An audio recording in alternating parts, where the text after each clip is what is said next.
Our new Foreign Minister has this weekend called on the West to heal its rift with Islam. Bob Carr says recent events in Afghanistan are troubling signs about the growing divide between the two cultures. Our next three guests have had feet at one time or another in both camps. They grew up in Christian, or at least nominally Christian households, but as adults they decided to convert to Islam. So what prompted the switch? Susan Carland is a lecturer at Monash University in Melbourne. David Stanley is an electrician from Sydney, and Stacey Mohammed is a 25-year-old mum from Brisbane. Good morning to you all, and thanks for joining us. Good morning. Susan, if I can start with you, what prompted your decision to convert to Islam? I think I was a teenager when I became Muslim, and I think it was when I was a teenager I started just to have big questions about life, the universe and everything, and I started to explore lots of different answers to those questions, and much to my surprise, Islam seemed to be the one that continually came back to me with the answers that made the most sense to me. So eventually, yeah, when I was 19, I decided to convert. You say you were nominally Christian beforehand. Was your faith always a strong part of your life? Yeah, absolutely. I knew that I always believed in God, and I was raised in a household where we did go to church and those sort of things. And so it was always a very big part of my life and always a very positive part of my life. But I think when I was in my teens, I just started to wonder if I believed what I did because I thought it was true, or if it's just what I'd been raised to believe. And that's what sort of prompted the outward exploration, I guess. Mm. OK, this is really interesting. David, describe your life before you converted to Islam. Typical young Aussie guy. Used to go out and, drink, smoke, have fun, just do crazy things. Also, I used to be quite a racist. Yeah, right. Yeah, and I didn't like Muslims at all.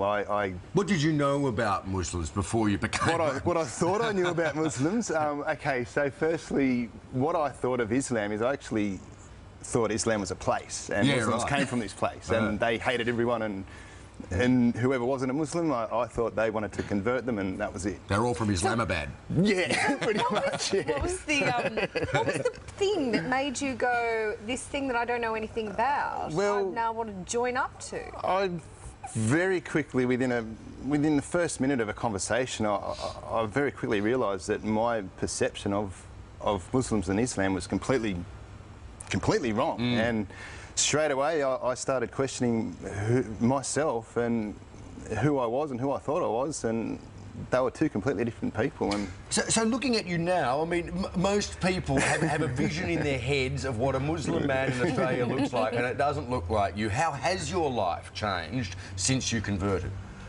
More on a personal level, physically, like looking after myself a bit better, not drinking, not smoking, which I really wanted to fix up quite some time prior to that, but I just needed that initial kick. And just being a better person, not judging people the way I used to and denied that I did.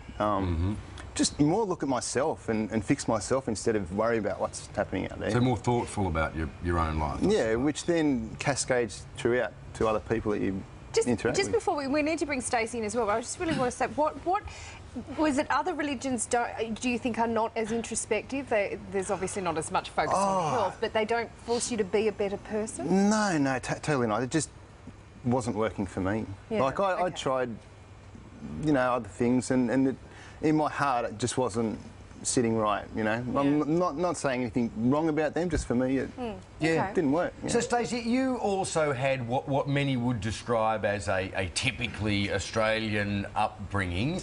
Can you tell us about that, and also about how your family reacted, I suppose, when you told them you were planning on converting to Islam? Yeah, my family, they're very supportive. I grew up in a very small country town in northern New South Wales. I had a great upbringing. I had a loving family. I'd say I was probably agnostic. So I didn't really tell them about my journey because it was really inner journey rather than, telling everyone about what I was thinking about doing. And I started about 2008, so when I told them in 2010, they already had sensed that there was some changes within, so they handled it really good. And I would say that we're probably closer now that I'm a Muslim than before. Very interesting. Stacey, when you hear about a terrorist attack that is carried out in the name of Allah, how does that resonate with you, and how far removed is that sort of behaviour from your actual religion? I feel sad because I would feel sad if any innocent person died overseas or here. Doesn't matter what religion, any innocent person's death is quite sad. But I also feel sad because my religion is misrepresented, and I know in myself what Islam is, but you can't really show that on a 30-second news clip every night. So it's quite complex. And I feel like quite sad because I'm going to be representing Islam and people are going to look at me like I'm linked to terrorism. So that's not how I want my life to be and how I want my son's life to be when he grows up. So it's quite sad. It's interesting, isn't it? You know, the media and in fact the public, I think, concentrate on the excesses of a particular group of Muslims, regards to the treatment of women, for example, regards to you know, terrorist activity. But we don't look at the Irish, for example, who blew each other up for, you know, 100 years and say, oh, it's because they're Christians, they're all terrorists. You know, we don't look at people in the deep south of America who have a very strict attitude towards the place of women in their house and feel fearful of them because of the way they treat their women, you know. I guess it's one of those things. It's about education, isn't it? Totally. Islam did become, you know, post September 11, a religion that was not really known about and therefore feared. And then all of a sudden it's, oh wow, it's all this killing because of Islam, and so of course it's going to instill the fear into normal everyday people. I mean, you know, I think it's a discussion definitely worth having, and we'll have to have it some other time because we're out of time right now. But yeah.